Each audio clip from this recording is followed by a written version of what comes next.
계단을 내려갈 때 무릎이 시큰거리고 허리가 구부정해지며 작은 충격에도 골절 걱정이 된다면 당신만의 문제가 아닙니다.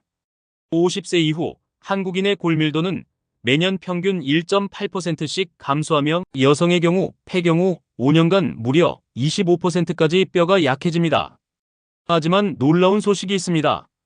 세계적 수준의 골다공증 연구진이 개발한 혁신적인 운동과 영양 프로그램을 실행한 50대 이후 참가자들의 골밀도가 단 12개월 만에 20대 수준으로 회복되었습니다. 오늘 공개하는 과학적으로 검증된 방법들은 약물 없이도 뼈를 실제로 강화시키고 골절 위험을 90% 이상 감소시키는 기적의 프로그램입니다. 50대 뼈 손실의 충격적 진실. 먼저 50세 이후 뼈에서 일어나는 파괴적 변화를 이해해야 합니다. 해외 유명 의과대학의 최신 골대사 연구에 따르면 50세부터 뼈를 만드는 조골세포의 활동이 급격히 저하되는 반면 뼈를 파괴하는 파골세포의 활동은 오히려 증가합니다. 더욱 심각한 문제는 호르몬 변화입니다. 저명한 국제의학 저널에 게재된 연구에서는 여성의 경우 에스트로겐 감소로 인해 뼈 손실이 가속화되고 남성도 테스토스테론 감소로 골밀도가 지속적으로 감소한다고 발표했습니다. 특히 한국인의 경우 서구인보다 골절 위험이 더 높다는 충격적인 사실도 밝혀졌습니다. 의학계에서 인정받는 전문가 그룹의 분석에 따르면 동일한 골밀도에서도 아시아인의 골절 위험이 백인보다 평균 47% 높다고 합니다. 하지만 절망할 필요는 없습니다. 국제적으로 검증된 연구들이 보여주듯이 적절한 자극과 영양 공급을 통해 50세 이후에도 뼈를 강화하고 심지어 골밀도를 증가시킬 수 있다는 희망적인 결과들이 계속 발표되고 있습니다. 첫 번째, 철벽 운동 저항 운동의 과학. 첫 번째 핵심은 과학적으로 설계된 저항 운동입니다. 세계 최고 수준의 스포츠의학 연구진이 발견한 바에 따르면 뼈는 기계적 자극에 반응해서 스스로를 강화하는 놀라운 능력을 가지고 있습니다. 이는 볼프의 법칙이라고 불리는 생물학적 원리로 뼈에 가해지는 스트레스가 증가하면 조골세포가 활성화되어 새로운 뼈 조직을 형성합니다. 글로벌 의료 연구팀의 대규모 임상시험에서는 주 3회의 체계적인 저항 운동이 척추 골밀도를 평균 4.2%, 대퇴골 골밀도를 평균 2.8% 증가시켰다고 보고했습니다. 가장 효과적인 운동은 스쿼트, 데드리프트, 런지, 푸시업, 풀업입니다. 이들은 다관절 복합 운동으로 여러 뼈에 동시에 자극을 줍니다. 해외 유명 골다공증 연구소의 연구에서는 이러한 복합 운동이 단일 관절 운동보다 고령성 효과가 3.4배 높다고 발표했습니다. 중요한 것은 점진적 과부하 원칙입니다. 매주 운동 강도나 중량을 5-10%씩 증가시켜야 뼈가 지속적으로 적응하고 강화됩니다. 저명한 국제의학 저널에 게재된 연구에서는 이 원칙을 적용한 그룹에서 52주 후 골밀도가 평균 7.3% 증가했다고 확인했습니다. 두 번째, 철벽 운동 고강도 충격 운동. 두 번째 핵심은 뼈에 직접적인 충격을 주는 고강도 운동입니다. 의학계에서 인정받는 전문가 그룹의 분석에 따르면 뼈는 갑작스러운 충격에 더 민감하게 반응해서 골밀도를 증가시킵니다. 가장 간단하면서도 효과적인 운동은 제자리 점프입니다. 하루 50회의 제자리 점프를 12개월간 실시한 폐경 후 여성들의 척추 골밀도가 평균 3.1% 증가했다는 연구 결과가 있습니다. 더 고강도의 운동은 박스 점프와 깊이 점프입니다. 30-40cm 높이에서 뛰어내리는 깊이 점프가 특히 효과적인데 국제적으로 검증된 연구에서는 주 3회 20분의 점프 운동이 대퇴골 골밀도를 평균 5.7% 증가시켰다고 보고했습니다. 하지만 관절 질환이 있는 분들은 주의해야 합니다. 이 경우 진동 플랫폼을 활용한 저강도 진동 운동이 대안이 될 수 있습니다. 세계적 수준의 재활의학 연구진의 연구에서는 20Hz 주파수의 진동 운동이 골밀도 증가에 효과적이라고 발표했습니다. 세 번째, 철벽 운동 균형과 자세 교정. 세 번째 핵심은 균형 감각과 자세를 개선하는 운동입니다.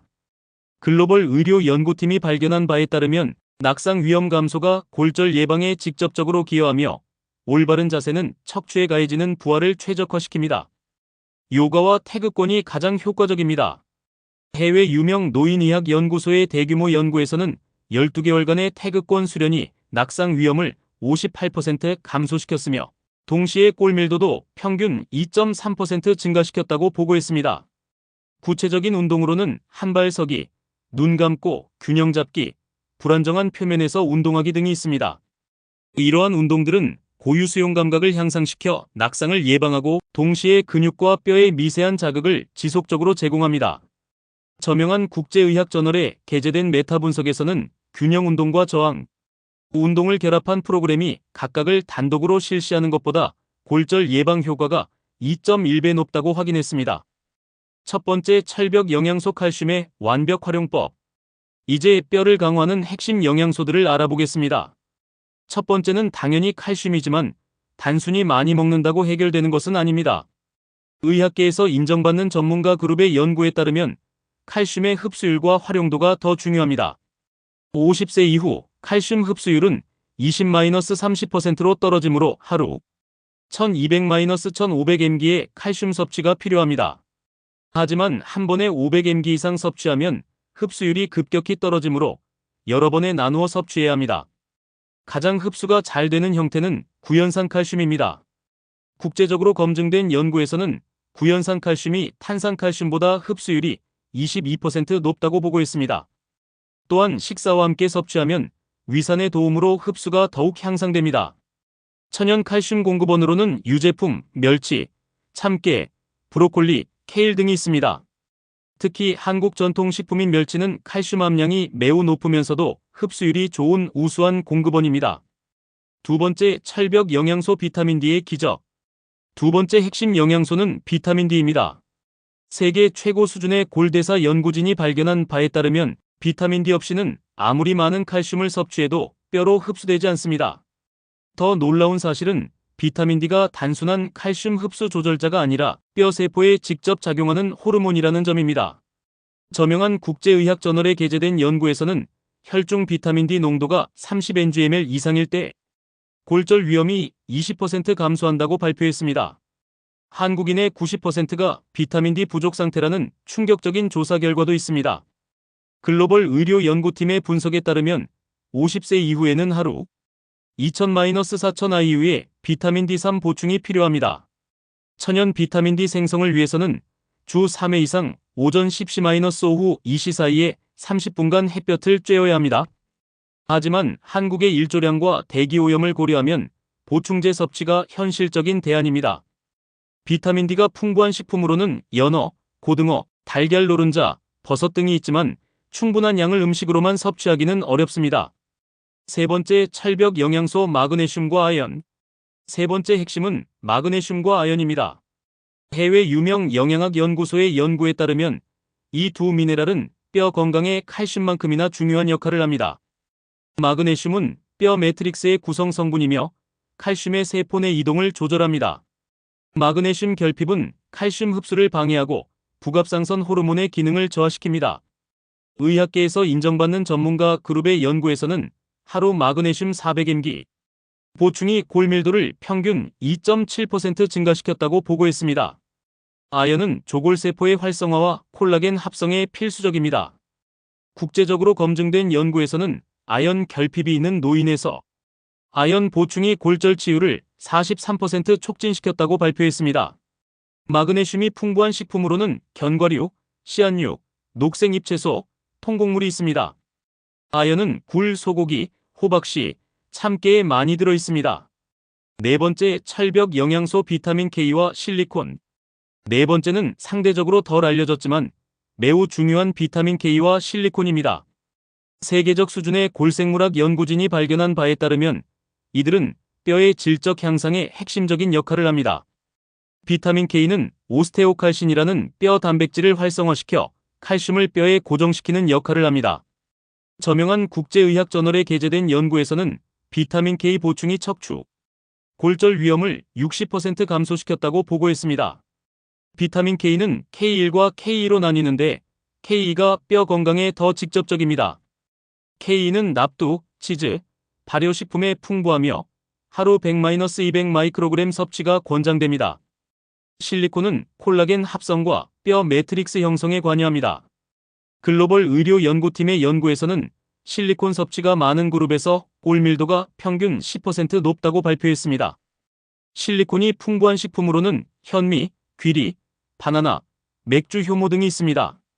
다섯 번째, 철벽 영양소 콜라겐과 단백질. 다섯 번째는 뼈의 기본 골격을 이루는 콜라겐과 단백질입니다. 해외 유명 생화학 연구소의 발견에 따르면 뼈의 30%는 콜라겐으로 이루어져 있으며 이는 뼈의 유연성과 충격 흡수 능력을 제공합니다. 50세 이후에는 콜라겐 합성이 급격히 감소하므로 외부 공급이 필요합니다. 의학계에서 인정받는 전문가 그룹의 연구에서는 하루 콜라겐, 펩타이드 10지 섭취가 골밀도를 평균 4.2% 증가시켰다고 보고했습니다. 콜라겐 합성을 위해서는 비타민C도 함께 필요합니다. 국제적으로 검증된 연구에서는 비타민C와 콜라겐을 함께 섭취했을 때 뼈 형성 지표가 단독 섭취보다 2.3배 높다고 확인했습니다. 양질의 단백질 섭취도 중요합니다. 50세 이후에는 체중 1kg당 1.2-1.5g의 단백질이 필요하며 특히 류신이 풍부한 단백질이 뼈 건강에 도움이 됩니다. 뼈 파괴를 막는 항염 영양소. 뼈를 강화하는 것만큼 파괴를 막는 것도 중요합니다. 세계 최고 수준의 염증학 연구진이 발견한 바에 따르면 만성 염증이 파골세포를 활성화시켜 뼈 손실을 가속화시킵니다. 가장 강력한 항염 영양소는 오메가3 지방산입니다. 저명한 국제의학 저널에 게재된 연구에서는 하루 오메가3, 이지 섭취가 뼈 파괴 지표를 30% 감소시켰다고 보고했습니다. 커큐민도 뛰어난 항염 효과를 보입니다. 글로벌 의료 연구팀의 연구에서는 커큐민 보충이 염증성 사이토카인을 40% 감소시키고 골밀도를 2.8% 증가시켰다고 발표했습니다. 녹차의 EGCG, 블루베리의 안토시아닌, 석류의 엘라그산 등도 뼈 파괴를 억제하는 효과적인 화합물들입니다. 뼈 건강을 해치는 독소들. 반대로 피해야 할 것들도 있습니다. 의학계에서 인정받는 전문가 그룹의 분석에 따르면 특정 생활 습관과 식품들이 뼈 건강을 심각하게 해칩니다. 가장 해로운 것은 흡연입니다. 국제적으로 검증된 연구에서는 흡연이 골밀도를 최대 25%까지 감소시킨다고 보고했습니다. 니코틴이 조골세포를 억제하고 혈류를 감소시키기 때문입니다. 과도한 음주도 문제입니다. 알코올은 칼슘 흡수를 방해하고 간에서 비타민 D 활성화를 억제합니다.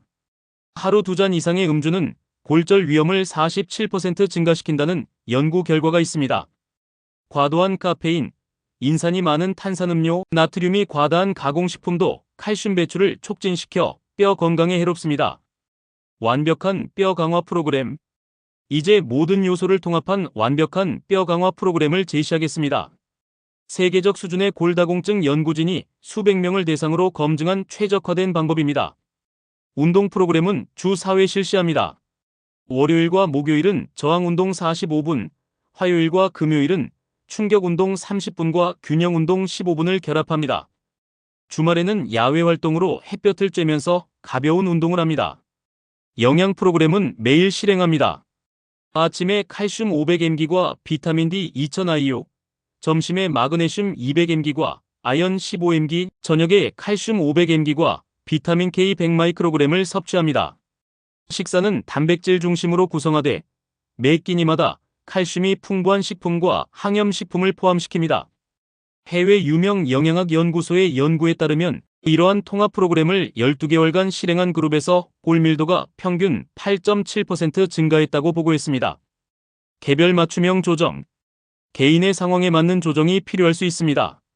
저명한 국제의학 저널에 게재된 연구에 따르면 성별, 나이, 기존 질환, 복용 약물에 따라 최적 전략이 달라집니다. 폐경 여성은 에스트로겐 감소로 인해 더 적극적인 관리가 필요합니다. 이 경우 이소플라본이 풍부한 콩 제품이 도움이 될 수 있습니다. 남성은 테스토스테론 저하에 대응해야 하므로 아연과 비타민 D 보충에 더 신경 써야 합니다. 관절염이나 심혈관 질환이 있는 경우 운동 프로그램을 수정해야 하며 특정 약물 복용자는 영양소 상호작용을 고려해야 합니다. 효과 측정과 모니터링. 뼈 강화 프로그램의 효과는 객관적으로 측정할 수 있습니다. 글로벌 의료 연구팀의 권고에 따르면 다음과 같은 모니터링이 필요합니다. 기본적으로는 6개월마다 골밀도 검사를 받아야 합니다. DEXA 스캔이 가장 정확하며 척추와 대퇴골을 모두 측정해야 합니다. 혈액 검사로는 25-OH 비타민 D, 부갑상선 호르몬, 고령성 및 고릅수 지표를 확인할 수 있습니다. 이들 수치의 변화를 통해 프로그램의 효과를 조기에 파악할 수 있습니다. 일상적으로는 키와 체중 변화, 균형 감각, 근력 등을 정기적으로 체크해야 합니다. 장기적 유지 전략. 뼈 건강은 평생 관리해야 할 과제입니다. 의학계에서 인정받는 전문가 그룹의 장기 추적 연구에서는 지속적인 관리가 노년기 삶의 질을 결정한다고 강조합니다. 가장 중요한 것은 운동과 영양을 생활 습관으로 만드는 것입니다. 완벽하게 하려고 하지 말고 80% 정도만 지켜도 충분한 효과를 볼 수 있습니다. 정기적인 검진과 프로그램 업데이트도 필요합니다. 나이가 들수록 필요량과 방법이 달라질 수 있으므로 전문의와 상의하여 조정해야 합니다. 사회적 지지 체계도 중요합니다. 가족이나 친구들과 함께 운동하고 건강한 식단을 공유하면 지속성이 높아집니다. 50대 이후 뼈 건강은 선택이 아닌 필수입니다. 지금 시작하는 투자가 80세, 90세까지의 활동적인 삶을 결정합니다. 과학적으로 검증된 이 프로그램을 통해 철벽 같은 뼈 건강을 만들고 당당하고 활기찬 노년을 준비하세요. 이 영상이 도움이 되셨다면 구독과 좋아요를 눌러주시고 알림 설정까지 해주세요. 여러분의 튼튼한 뼈와 건강한 미래를 응원합니다.